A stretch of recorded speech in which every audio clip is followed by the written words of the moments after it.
Hi hello ನಮಸ್ಕಾರ. ನೀವು ನೋಡ್ತಾ ಇದ್ದೀರಿ ಕರುನಾಡ ಟೈಮ್ಸ್ ಡಿಜಿಟಲ್ ಮೀಡಿಯಾ. ಕರುನಾಡ ರೌಂಡ್ಸ್ಗೆ ಸ್ವಾಗತ. ಚಿಕ್ಕಮಗಳೂರಿನಲ್ಲಿ ರಾಜಕೀಯ ಸಂಚಲನ. ಬಿಜೆಪಿ ಕಾಂಗ್ರೆಸ್ನ 200ಕ್ಕೂ ಹೆಚ್ಚು ಕಾರ್ಯಕರ್ತರು ಜೆಡಿಎಸ್ಗೆ. Good news. ಕೆಆರ್ಎಸ್ ಒಳಹರಿವು ಭಾರೀ ಏರಿಕೆ. 9.438 ಕ್ಯೂಸೆಕ್ಗೆ ತಲುಪಿದ ನೀರಿನ ಹರಿವು.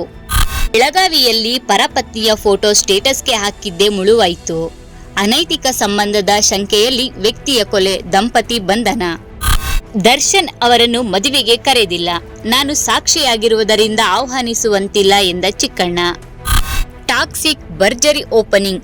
4.5 ವರ್ಷದ ಬಳಿಕ ಯಶ್ ಕಂಬ್ಯಾಕ್ಗೆ ಮುಗಿಲು ಮುಟ್ಟಿದ ಫ್ಯಾನ್ಸ್ ಸಂಭ್ರಮ. ಬೆಂಗಳೂರಿನಲ್ಲಿ ಸರಗಳ್ಳತನ ಯತ್ನದ ವೇಳೆ ಸಾರ್ವಜನಿಕರ ಕೈಗೆ ಸಿಕ್ಕಿದ ರೌಡಿ ಶೀಟರ್ ಶವವಾಗಿ ಪತ್ತೆ. ನೆಲಮಂಗಲದಲ್ಲಿ ಅನುಮಾನಾಸ್ಪದ ಸಾವು. ಟಾಕ್ಸಿಕ್ ರಿಲೀಸ್ಗೂ ಮುನ್ನ ಯಶ್ ಮಹತ್ವದ ಮನವಿ.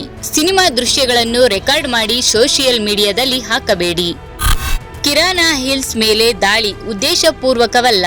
ಆಪರೇಷನ್ ಸಿಂಧೂರದ ಡ್ರೋನ್ ಸ್ಫೋಟದ ಅಸಲಿ ಕಾರಣವೇನು? ಶ್ರೀಶೈಲದಲ್ಲಿ ಒಂದೇ ಕುಟುಂಬದ 5 ನೇಣಿಗೆ ಶರಣು. ಅಂತ್ಯ ಕಂಡ ಕುಟುಂಬ. ಖಾಸಗಿ ಹೋಟೆಲ್ನಲ್ಲಿ ಮೃತದೇಹಗಳು ಪತ್ತೆ.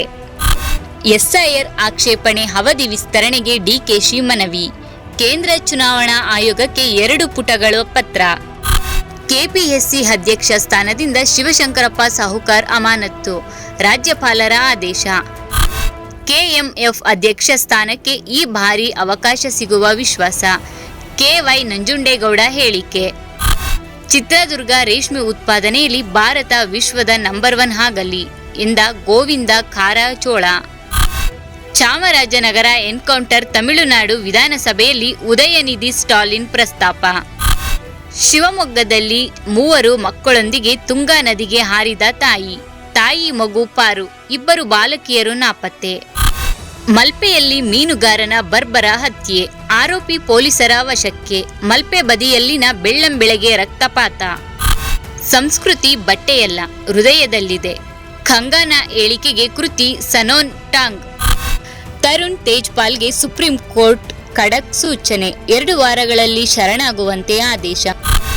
ಬಿಡದಿ ಟೌನ್ಶಿಪ್ಗೆ ಹೈಕೋರ್ಟ್ ಬ್ರೇಕ್. ಕೋರ್ಟ್ ಅನುಮತಿ ಇಲ್ಲದೆ ಇಟ್ಟಿಗೆಯೂ ಹಲುಗಾಡುವಂತಿಲ್ಲ, ಮರ ಕಡಿಯುವಂತಿಲ್ಲ.